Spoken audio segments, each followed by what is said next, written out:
So hello everyone. This session is Impact for Performance Data in Times of COVID-19. I know we've been seeing a lot of sessions about data collection, customer data, impact measurement and management. And the purpose of today's session is really to share a practitioner's view. So to do that, I really wanted to start with our recent experience with COVID. And before I really go into detail with a real case study and real data, I wanted to give a brief overview of who we are for those that don't know us. And then perhaps we can go further in detail on the impact. So the BBVA Microfinance Foundation's purpose is to ensure sustainable development of people in vulnerable conditions who own productive activities. So we finance entrepreneurs.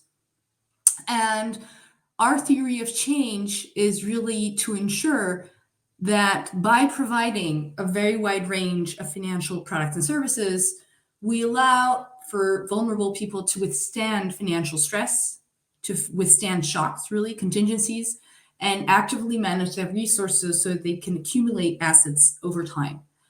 And so what our understanding of impact is really that. So we want to foster business development so that they can raise their income. We want to reduce shocks by helping them have a good financial health.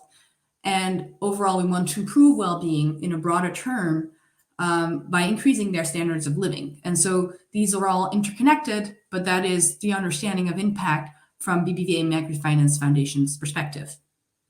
We are a foundation headquartered in Madrid, and we own 5 microfinance institutions in 5 countries, in Colombia, Panama, Dominican Republic, Peru, and Chile. 3 of those institutions, the largest one, are banks. You may know them in Colombia, Banca Mía, in Dominican Republic, Banco de Pem, in Peru, Financiera Confianza, and therefore they also provide savings products. And Panama and Chile, they only provide credit products.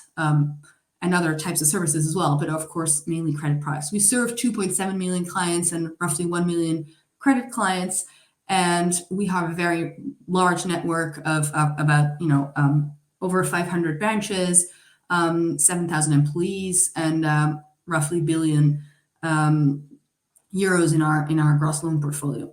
This is data as of September 21, and the types of clients that we serve, and this is typical data that you would find in any financial institution. 60% are women, 30% of primary education at best, just to give some numbers, and 80% of our clients have incomes that are below 3 times the poverty line. So we consider these clients to be vulnerable economically.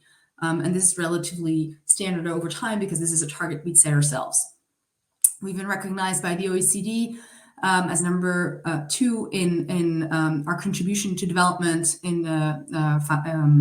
as a foundation that contributes to development. This report is online. You can have a look. So going into the session, again, I really wanted to provide a very practitioner view on how we measure and manage impact over time. And to do that, we have different case studies and examples, but given, there's always a pre and post COVID analysis, I really wanted to use the evidence from our COVID surveys, which I found very useful. And as I go through those experiences and those learnings and insights, I want to have some key takeaways. So I'll go through those throughout the explanation. Of course, it's not exhaustive. I've taken some of the main conclusions, but I think those may be interesting. We can go into more detail if you have any questions. And in terms of what next, I think it's really interesting to think of what is our journey ahead. We've had discussions with, and you've seen the prior session with 60 decibels, where we've been discussing sort of how to enable impact from an investor's perspective.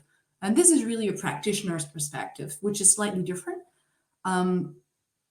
So hopefully this journey that we're on will provide some light onto next steps for other industries, but also for other financial institutions that are looking to do similar things or want to share that experience. So the impact of COVID-19. Just to go back for a second to what happened. We were in the midst of lockdown, which in our countries in Latin America happened, well, if I may say, luckily, a month later than what was in Spain, so we could prepare in advance. And so one of the things that we thought about was it was really important to understand what was happening on the ground, what was happening to our end clients. So we did 2 rounds of surveys, and we surveyed over 16,000 clients in all our countries at the beginning between April and August, just because the circumstances and the lockdowns were very different. We did the first round of surveys to understand the severity or the degree of impact of the crisis on our clients. And the second round of surveys, mainly in November, we did Chile slightly later in February. But the majority of the surveys were done in November to see sort of where do we stand after 6 months or 8 or 9, depending on when the first survey was done. How did clients recover? How severe? What is it overall? Where do we stand? So it was more looking at recovery. And the data I'm showing now is going to be a combination of both. And of course, there are a lot of caveats that I'll be sharing throughout the presentation. So the first item is, businesses closed. We had lockdowns. We had mobility restrictions, and a lot of our businesses, our clients' businesses, needed to close. And on average, 53% of the businesses were active, were open. Half of them were open in July. On average, you see it varies across countries. And 84% were open in November. So you can see that there was a clear reactivation, but still not all of them were able to operate on a regular basis. And 4% of them actually had to close their business definitely. So there are 16% of those businesses that were closed, and of those, 4% permanently closed. So realizing the shift, that means that over time, from July to November, a lot of these businesses and these entrepreneurs, where the business is one of the main incomes of their households, just didn't have a regular income. They're used to it, but still, it is a significant shock for them. And the decrease in sales was therefore important for us. So I thought it would be interesting. What do you think as an audience? And I have a poll out there. If you could put it out there. What do you think was the decrease in sales accumulated? So from, let's say, March to November, how many of those clients lost over 50% of their sales? So I'd like, Abby, if you could put out the poll out there and see what people think. That'd be great.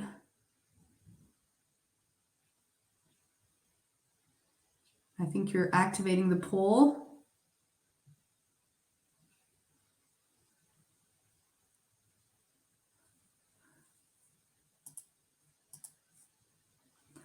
So what was interesting is that these impacts, of course, were different across industries and also across different business activities. And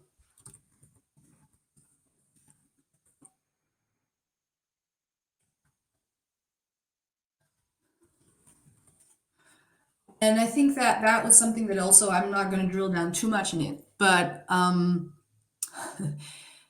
as in Europe, grocery stores did pretty well, especially at the very beginning. And the restaurants, for example, were significantly impacted by these lockdowns. And even so, in our sector, in our informal sector, we saw that mobility was higher, even though restrictions were still there. So you could see that the informality of that nature of our businesses required people to still keep running their businesses. So I think this is an interesting conclusion as well, which we saw also in other surveys that have been done in other countries. So let's see if we have the results of the poll. So the majority of people say that 25 to 50% of sales were decreased of clients. Oh, yes. Okay. So 25 to 50% of sales, 55% said that less than 26 to 49%. Okay. That's interesting. So the reality is that 1 in 3 clients lost over 4 months of income. So this 37%, so 1 in 3. So from all our clients, 73% lost, reduced their income, and 37% of them lost more than half of their income pre-COVID. So the comparison was pre-COVID.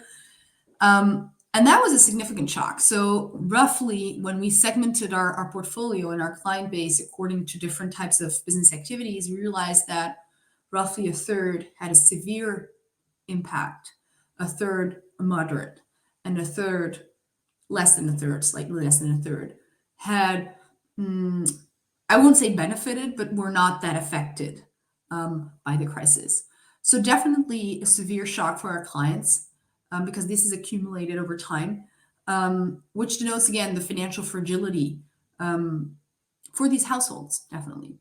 So what we did, we asked at the beginning, again, what are the main hurdles you're facing? And although there were many, the main one, especially the beginning, was financial. So the needs, and this is a crisis, and this is important to note, this is a financial crisis for our clients. It's not like a tsunami where your assets are destroyed. This is basically you have no income for an indefinite and uncertain period of time because we really didn't know how things would evolve. And so we quickly realized we needed to provide a range of different financial solutions beyond grace periods. Of course, a lot of the countries, and in our countries included, grace periods were the first step, and we gave those at the very beginning. And here you see that 59% of our portfolio was having some sort of solution, some sort of debt relief, and that decreased over time, again, showing that reactivation. But I also find it interesting to show the different types of solution that we provided. We provided new credits, we provided guaranteed lines of financing. And the surveys that we did in that time, especially the first round of surveys, were very helpful to have those discussions with the government or regulatory bodies so that we could find solutions that were realistic, but also reinforced with the stress that our clients were facing at the time. So we definitely use these insights to share them with other third parties, stakeholders, and really try and find ways and solutions that were beneficial for our clients. And so, which was interesting is that once and again, I'm really simplifying here, but there were a number of solutions, and they varied across countries, they varied across times, very much subject to what the regulator allowed you to do. So this can be as complex as you want it. And here there was a huge effort by the risk department where they segmented clients, and we helped them in that segmentation and saying, listen, what we are seeing from our surveys is that this type of activity is more affected than this other type of activity. So let's see how we can target those clients with those solutions, because the ultimate goal was to leave no one behind to the extent that was possible.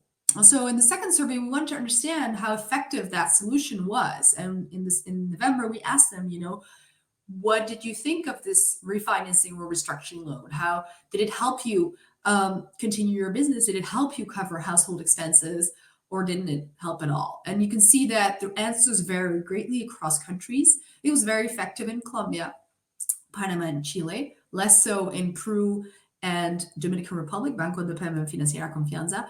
And that was also very helpful in continuing and enabling those solutions going forward, because this had enabled a discussion between, there's always this tension between let's say the commercial department and the risk department, and these surveys sort of gave light on what was happening on the ground and say, even though our clients don't have experience in some cases with these refinancing and restructuring, we need to find these products and we need to serve these products because they are useful in some countries.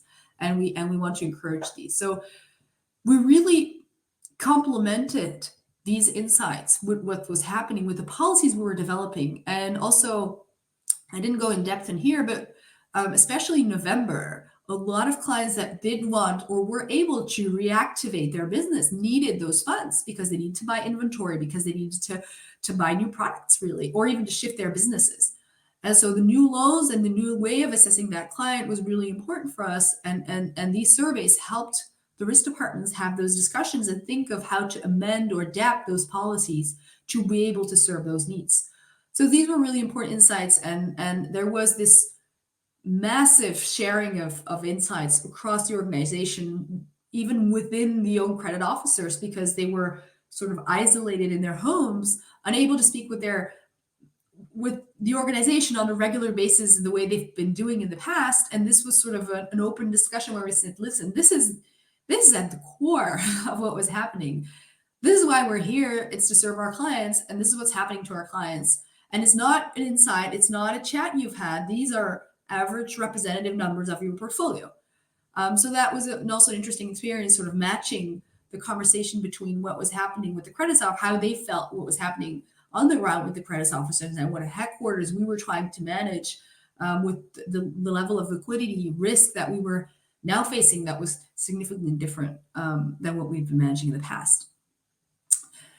And still, we saw that 35, even more, when we look at these slides on, and here you can see, on the solutions that we provided, here you see a high percentage, 41% of our clients that either had a new loan, so it's new portfolio, or they didn't have a debt release, so they continued to repay their loans. So there were a number of clients that were doing pretty well, right? And their sales were even increasing. You can see in the types of sectors that the sales were growing at a lower level than in 2019, which is obvious. So pre-post COVID, you can see a shift here, but still good numbers.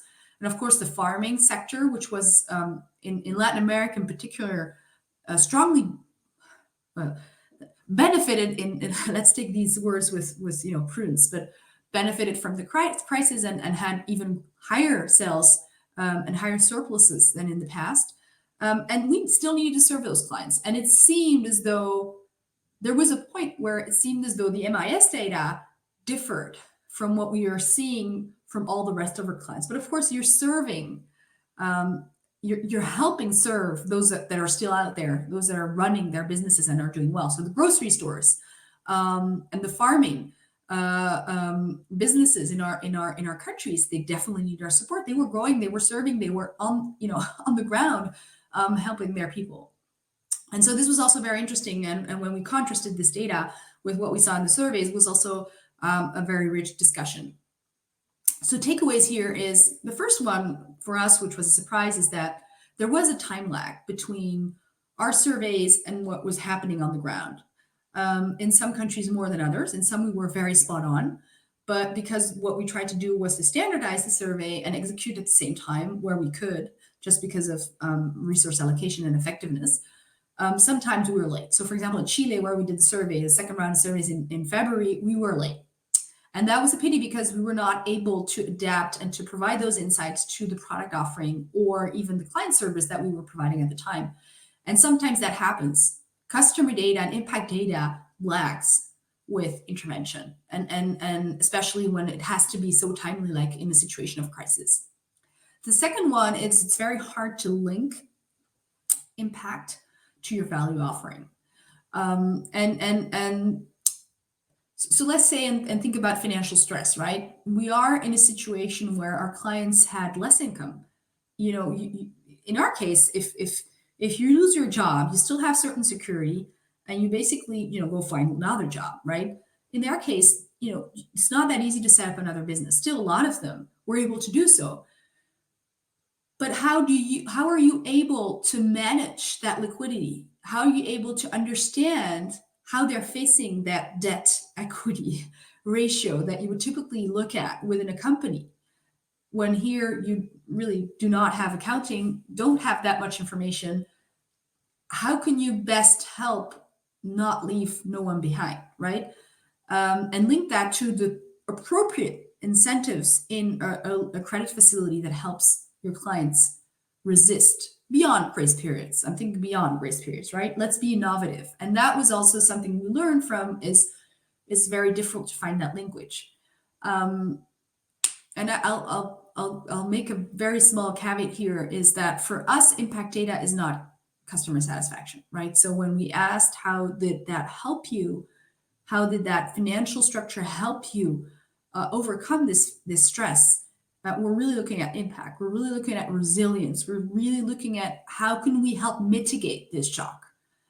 And I think that there's opportunity definitely to improve. And finally, heterogeneity. Over the last 6 years, the data that we've been looking at shows very clear trends. And those trends are impressively very common across all countries. So the averages or the medians, to a certain extent, do reflect a behavior that we think is true on the ground. In this case, it completely shifted the way we looked at our clients. It completely changed behaviors. And I quote one of our heads of business development in Peru that said, the good ones became bad ones and the bad ones became good ones. Even today, we're seeing that because unfortunately our countries, the vaccine has not been that massively distributed yet. So that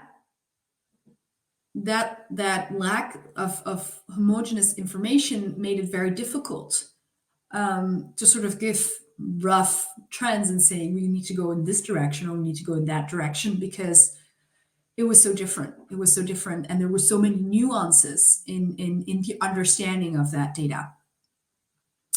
So we're still looking at businesses. We've looked at the shock, the impact of the shock, the solutions that we provided, which was mainly financial solutions, how those were valued, and sort of the challenges that we found in matching those insights with what we were doing in practice with our risk and commercial departments.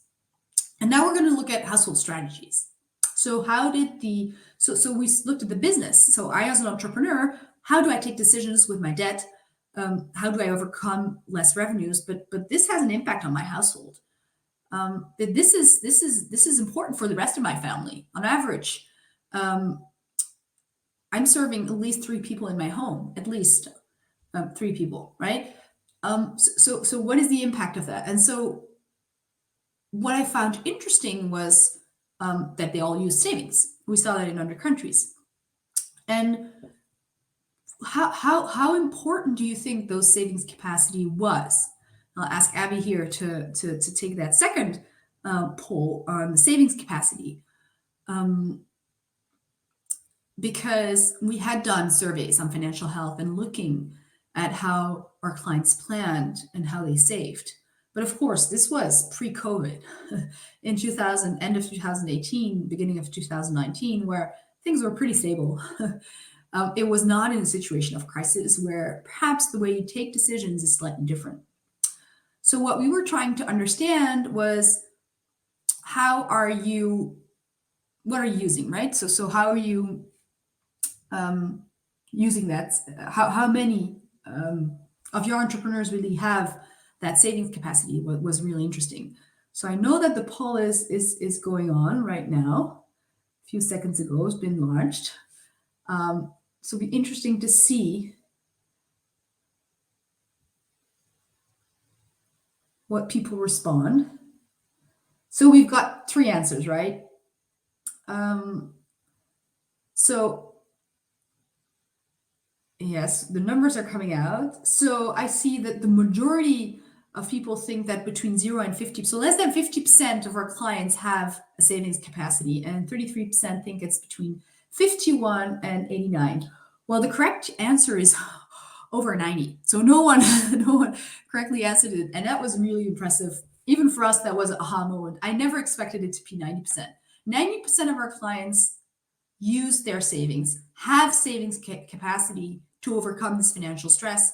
And when we asked them how much that savings capacity was affected, only 44% of those clients had a total, complete affection of their savings capacity. 35% partial, and 20% were not affected or did not save at all. Sort of it's 10% did not save at all. As you see, again, changes across countries. So he's very vulnerable in Chile, for example. Pretty good savers in Dominican Republic, as you can see. 11% did not save in Bancamilla. Of course, this graph was done in July and in November. And when we look at the evolution, we see that, of course, this affection was lower because people because they had this has lasted longer than expected. And this was the main solution that households recurred to in this time of crisis. basically they went to other sources of income because once all these funds had been used, they had nothing left. And so when we asked them and we realized that they needed to diversify their sources of income for pre-COVID, 67% of our clients, the business was their main source of income, and that decreased to 54. Still a good number. The majority of our clients, their business is their main source of income, but a lot of them looked at a range of other sources to be able to cope with this situation of financial stress. So what we went to the government and said, listen, these state subsidies that a lot of countries are doing, we need to do it ourselves, and we channeled them. And we helped 450,000 homes, and we delivered those subsidies. We analyzed there's a lot of analysis on this done as well in our annual report, but basically we had two strategies. One was, this is the list of my clients. You government, have a look, tell me who is suitable for your aid, and we'll distribute it in their savings account, strategy A. And that benefited 200,000 clients. And then the other strategy was, listen, there's this list of clients that I know are vulnerable. They're not your clients. There are people out there. I don't know how to find them because they're so informal. I don't even know where they are. So we used our geolocalization systems to find them on our maps and basically channeled the open their savings account, included them financially, and sent them that subsidy, which was different across country. And this was mainly done in Colombia. So basically high impact public-private partnership with a strong support on technology by geolocalizing and finding these clients, and a very strong aligned commitment between these two partners, real allies between the financial institution and the government. We did this in Colombia, Peru, and Dominican Republic to serve those that needed it most. I think this is really interesting because it's not only about channeling this aid, but also having the government understand what that amount represented for those clients. And we told them, listen, this is 2 times your basic food basket. And we are seeing that 2 times a monthly food basket is not enough, because we know that already 30% of our clients have lost half of their income for a year.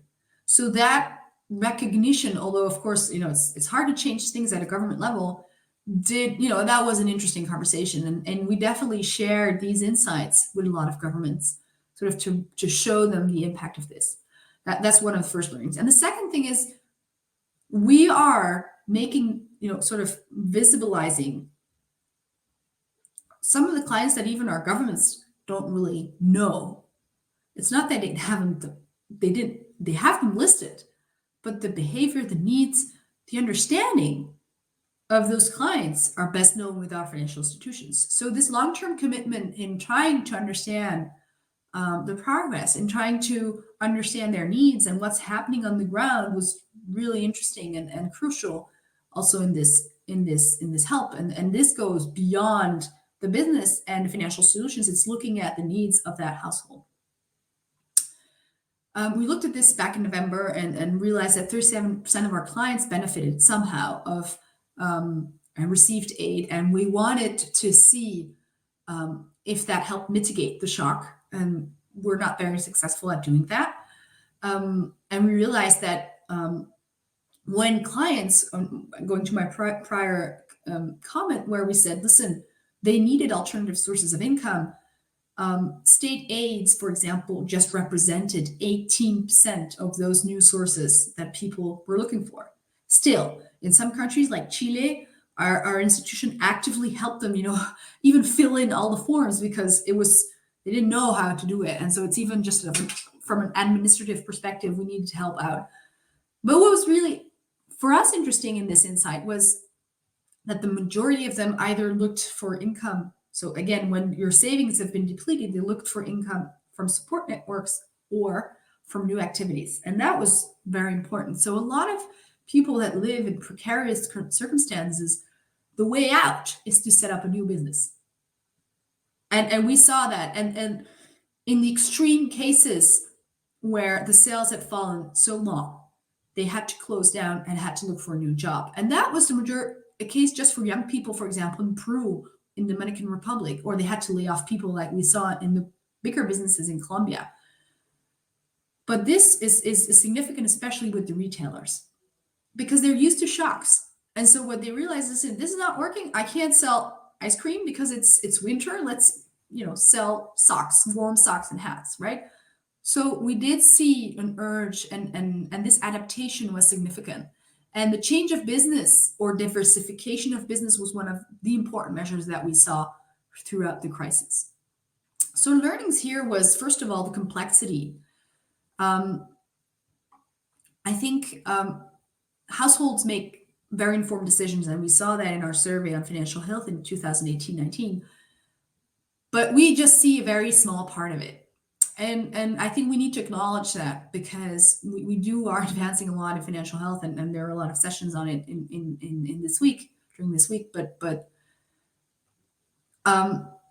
if we realize that complexity, I think that we are able to have more targeted interventions. I think the government intervention was a good one. It is very difficult to get there, but I definitely think that that's one good way to go, and we need to think of those, which brings me to the next point, which is inform third parties and find allies where you're not able to intervene. You can't always think of leaving no one behind, because for you it implies taking risks, and sometimes a third party is better able to help out, and I think that definitely help finding those synergies between that third party, be it a public party, be it a private party, is very interesting to find common solutions. So it's looking at the ecosystem more widely, but also looking at more specific intervention, because it can get very complex.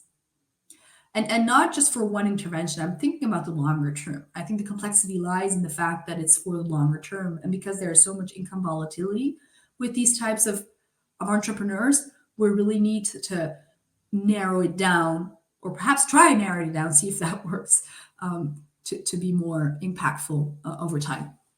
So let's look now at business adaptations. What did they do? How 9 in 10 clients undertook some sort of adaptation, either home delivery, digitalization, change or diversification of business, laid off workers. We have sort of a wide range here, and you can see it's a multiple choice question. You can see it varies a lot across countries, and I'd say that overall, as I mentioned earlier, change of activity and diversification is one of the main adaptation measures that were taken by clients, and they were very different across countries. So it was interesting to see, for example, we saw in the textile industry how some clients moved up the value chain ladder, and instead of being someone that sued, and that would be in the production transformation, they would come to commercialization. So they would try and sell the fabric. For example, beauty salons, which we thought were very affected at the beginning, were some of the sectors that most quickly adapted to the crisis and actually became very digital. So one of the things here that was interesting was, for example, in Chile, where we did have the opportunity to look at different points of sale of where our clients sold our products. Because of the restriction to mobility, we were very interested in understanding, let's say, if your markets are closed, where are you selling and how you're selling in Chile, because connectivity there is better than in most of our countries, and perhaps to a certain extent more accessible to our clients. We realized a lot of our clients did have some experience online, which is the right-hand side of the graph, where you can see that they combined their different selling points by having some sort of digital channel. And the dots on the top are the number of enterprises that were open. And you can see that the more digital you are, the more open you are. And therefore, they were more resilient, of course, to this COVID crisis. So there really is an opportunity for digitalization for our clients. And that's easy set, because this is of course not as simple because of, again, access. So I'm going to my third poll here, where I was asking how many clients or people you think have a smartphone, which is the main device that we use to access the internet. And let's see what happens. We did this survey in November. We only asked it in Colombia and Peru. So Abby, I think if you're putting the survey, it's on. Yes, great. No one is voting yet. But really because, as you know, in Kenya, most of the clients use smartphones, and this has been a real development. Digitalization and digital payments has been very successful in Africa. But Latin America is slightly different. So I think that 80% answered that 67%. So here everyone is pretty spot on. So here in Peru and Colombia, on average, 60% of our clients have a smartphone.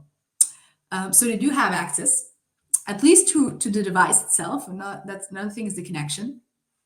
And when we asked them about the restrictions that they have to use the internet, connectivity and cost were the top two barriers that they confronted, which is very relevant for these countries, in particular for their holography, due to their holography. And when we asked them how they used, so the skills that they had to use it, 1% of those clients actually used different types of apps or programs to sell their products. So mostly it's WhatsApp or it's checking things online, but definitely not for a productive purpose.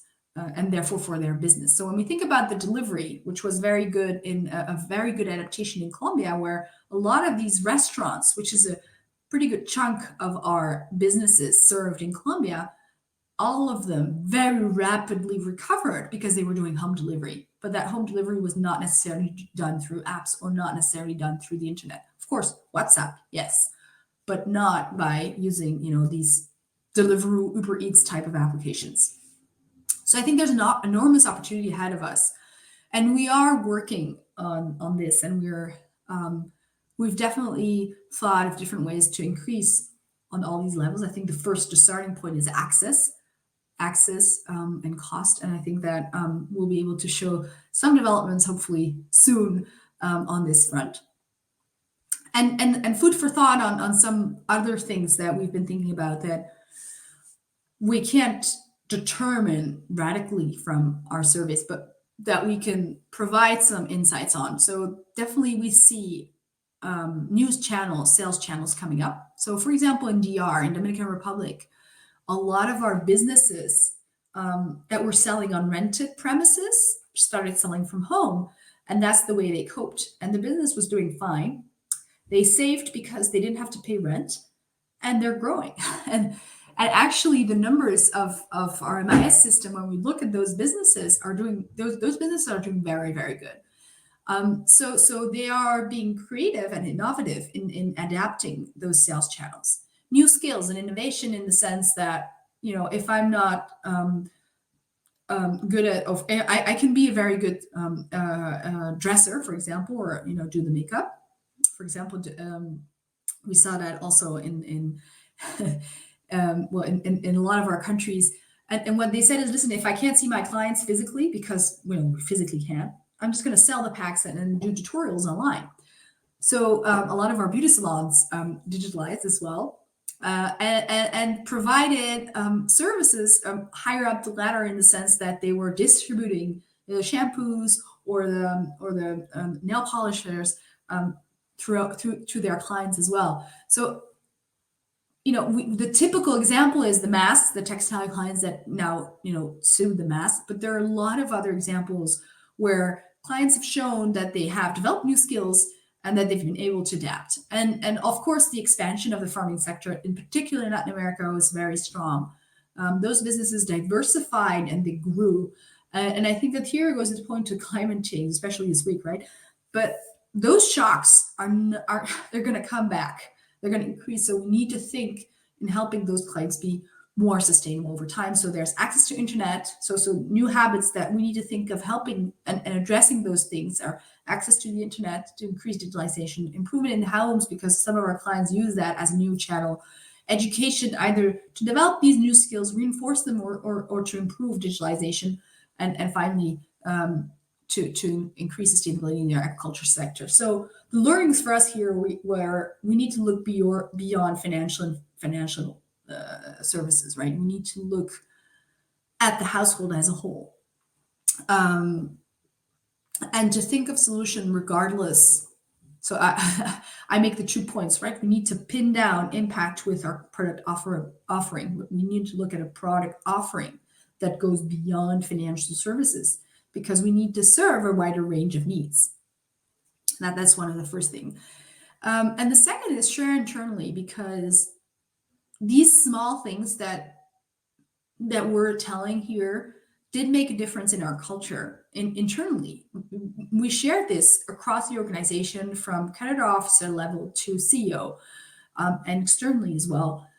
And that communication, and I don't even want to go to knowledge, just the fact of sharing this and putting numbers and putting facts and putting ideas to what was happening on the ground, and having that open discussion, show that we were thinking beyond, just the sustainability of our financial institutions was, of course, a priority, but thinking also about the sustainability of our clients, and thinking of how can we help them be more resilient? How can we help them overcome? How can we help them progress beyond COVID? Because unfortunately, they're still not in the same situation as we are in Europe, where we can already, again, depending on the countries, where we can already openly move across, at least within the city. So the question now is not that we are focused on this, and the question is not that we're exchanging this information. The question now is, how can we help? And the how can we help has definitely made a difference. And I think that is for us that was a turning point in our impact management strategy. And I just wanted to quickly note again that the measures taken were still ongoing. The changes and the adaptation of our clients is still there. And they lasted well after reopening of the economies and are still ongoing, because again, it's not over, right? So what next? I did want to give a small diagnosis of where we're at and sort of where we see we should go, and hopefully that will be interesting and useful for other institutions. So the first thing is the evidence that we shared, and that was real. So financial fragility, the needs of the household, and the adaptation measures did provide concrete solutions. On the financial fragility, both our own debt structures and government transfers and the channeling of those. On the household needs, we are thinking beyond financial service at their multidimensional solutions. And here I do want to say something that's really important, which is COVID just provided a magnifying glass on structural issues that were already there. And we can't forget that. So some of our clients did adapt very quickly and recovered very quickly, but there are structural issues there that make these clients be vulnerable. That's why we call them vulnerable. And they're not just financial. They're about housing, they're about health, they're about education, employment opportunities. That's where we need to help them out with. And because we have a lot of information about informal clients that are not necessarily well known to other players, how can we help channel and transparent, if I may, that conversation?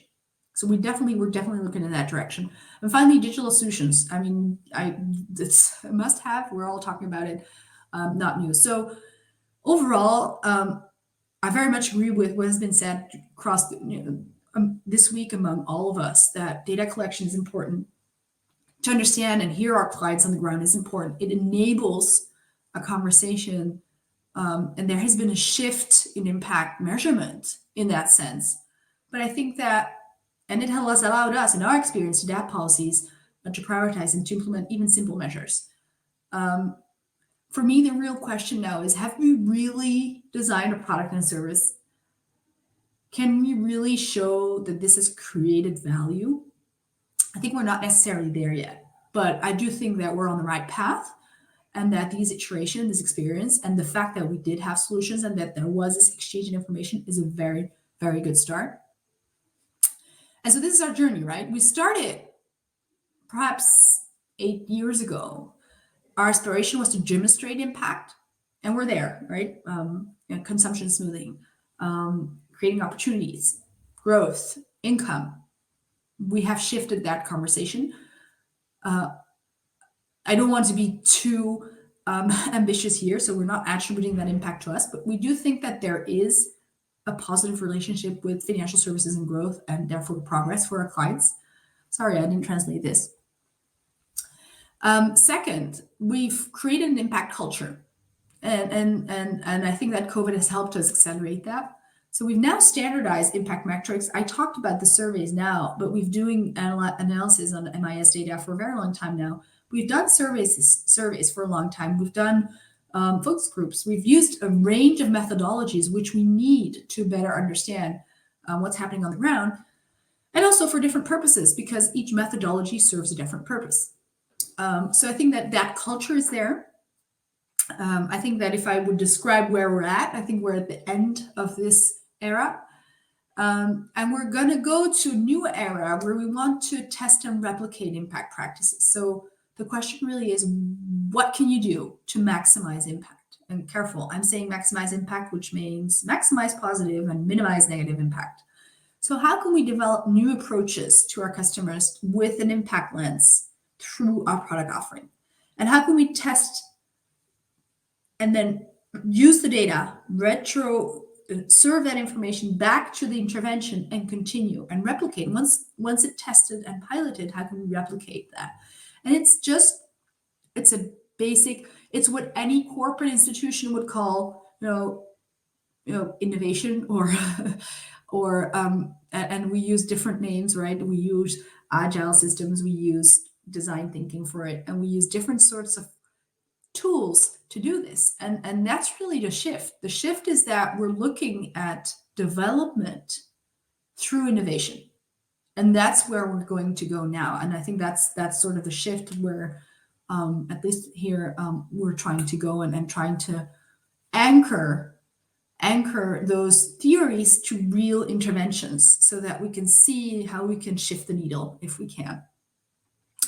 But that brings with it a lot of challenges and opportunities. And I want to reflect, and I haven't found a solution for it yet, but I do want to openly, and honestly say what we find as a challenge. So the first is, what are the synergies? What are the synergies with other areas, departments? How are we helping the risk department? How are we helping the commercial department? How can we all together do this? Again, in a very efficient, the most efficient way. That will be my first question. The second is, how do we scale it? And how do we best leverage technology? Because the truth is, these interventions tend to be very small and very focused. So how can we, I strongly believe this iteration will help us in scaling it, but how can we do that? How can we best do it? How can we use technology, especially in countries where access and the cost of it is a strong barrier? And finally, how can we align incentives across the organization so that impact is very much part of the decision-making process, and it's operational. It goes beyond it goes beyond strategy. It goes beyond culture. It goes beyond compliance. It goes beyond. It's like a finance department where it's part of your budgeting. And how do we create those incentives so that these are positive incentives rather than attention, which I think that we're still at. And ultimately, where we want to go is to have an integrated impact management. So for me, the difference between both is this point where it no longer becomes a test and replicate. It's really part of the entire organization, and everyone thinks impact-wise. It's not just an area. It's just embedded within the entire organization. And we have an advanced model where we can think of predictions, where we can think of rapid interventions, and where we can do it in a way that helps, again, other areas, helps scale these solutions easily, helps, and these decisions are taken very quickly. And that's where the real value comes, right? And we really believe that this is the way forward. So when we think about integrating it, it's not just about making it part of a budgeting decision. It's helping it be part of different parts of the organization. So it's integrated, truly. I don't want to leave without saying that we have shifted the way we think about our client. We thought about a business and a household, and we need to peel the onion It's a bit more complex. It's the business, the household, the community in different angles, business development, financial health, multidimensional. And all of these are interconnected. And I think that the only way to address this complex issue of progress is by peeling the onion little by little. So that's one of our big learnings. And it definitely can only be done by building long-term relationships, because we're here for them, right? We're not here, to sell the story. We're really trying to find ways to help these clients overcome these shocks sustainably and build assets over time. And so I think that for us, a big learning from those surveys was how flexible they were, how they persevered, how resilient they were during crisis. Shows us that we should do the same. We should be able, as a business, to adapt, to invent, and their efforts are definitely an example for us. So thank you, gracias in Spanish, because that's how we work. I have seen a lot of questions here. Abby, if that's okay, I'll try to address some of one of the questions here. The cash subsidies were provided depending on each country. So in Colombia, the first stand was provided one time, in Peru 2 times, in DR, I think 1 time, but both in Colombia and Peru, they've been provided another time. So again, depends on the policy of the country. And savings for, yes, we have gender disaggregated data. What we've seen is that the women were definitely more affected by the crisis. And again, this is in our annual report. So Daniel, if you want to have a look, go ahead. And if there are any additional questions, I'm also happy to address them. You can send me an email anytime. It's I think it's shared online, but it's Stephanie Garcia Mangol at bbva.com. Thank you very much.